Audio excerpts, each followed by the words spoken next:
This is part 2 of Chicago's old synagogues on the northwest side. This group contains synagogues that were west of Humboldt Park. Our first is Congregation Beth El Rodef Shalom. It was located on Palmer at the corner of Sawyer Avenue. The synagogue existed in the late 1800s. It first started out with the name of Rodef Shalom and then finally added Beth El to it. The Hebrew Rodef Shalom translated into English means the one who seeks out peace, and Beth El is the house of the Lord. The congregation moved to this building in 1925 and left in 1957 to move to Touhy Avenue in the West Rogers Park area. Several years ago, it sold its building there to Ort, a Jewish social services agency. Ort stayed there for a handful of years and then subsequently sold to an Orthodox congregation, Adas Yeshurun Knesset Yisrael. Temple Beth El was and is still a Reformed temple, although now it is in the suburbs.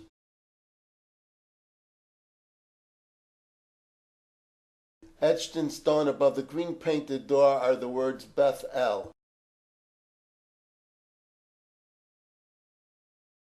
Near the top in the front side of the building are the words in Hebrew, Emes, Avoda, and Da'as, which translates to truth, service, and knowledge.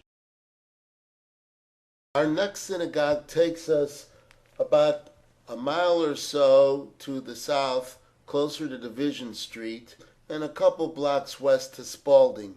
So here we are on the 1100 block of North Spalding, looking at Congregation Ateret Zion. On each side of the banner over the mantle to the front entrance are Jewish stars carved in stone.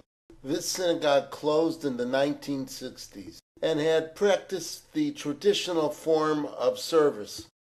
A synagogue historian has noted that Rabbis Marbudetsky, Fink, and Gordon at one time or another were spiritual leaders of this congregation, and that Anshel Friedman was the cantor.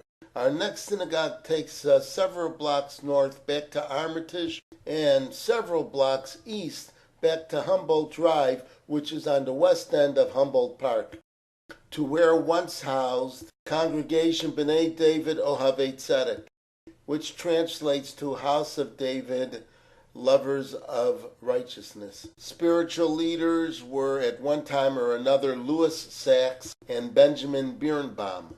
Rabbi Sachs was the son of Rabbi Menachem B. Sachs, who helped start the Associated Talmud Torahs of Chicago. Rabbi Louis Sachs later on became the spiritual leader at B'nai Jacob at Artesian and Granville in Chicago. The membership eventually voted to merge and move in with the Budlong Woods congregation on Foster, just east of California. The synagogue was also known as the Humboldt Boulevard Temple. The cornerstone to the synagogue had been laid in 1919, and the rabbi at that time was Elfenbeim. The congregation practiced the traditional form of service. In 1943, Morris Gutstein was the rabbi, and he held that position until 1947 when he switched to Congregation Sharei Tikva. The synagogue had previously been located at 1401 North Fairfield. And now on to our final synagogue. Here we are on the 800 block north on Hamlin, just a few doors down from the corner at Chicago Avenue. There's not a lot to prove that this was once a synagogue, not to be confused with one of a similar name in East Rogers Park. This was Congregation B'nai Zion from 1928 to 1957. One piece of information I was able to obtain is that at one time Rabbi Abraham Lopin was the spiritual leader. I knew Rabbi Lopin when he lived in the Austin neighborhood in the 1960s. More often than not, he was the mashgiach for kosher functions in the community. In other words, if you wanted to make sure that a wedding or a bar mitzvah held in the Austin area was properly certified kosher, one would hire Rabbi Lopin to supervise. He had an endearing personality which made it easy to like him. And so concludes part 2 of our look of synagogues on Chicago's northwest side. Bye for now.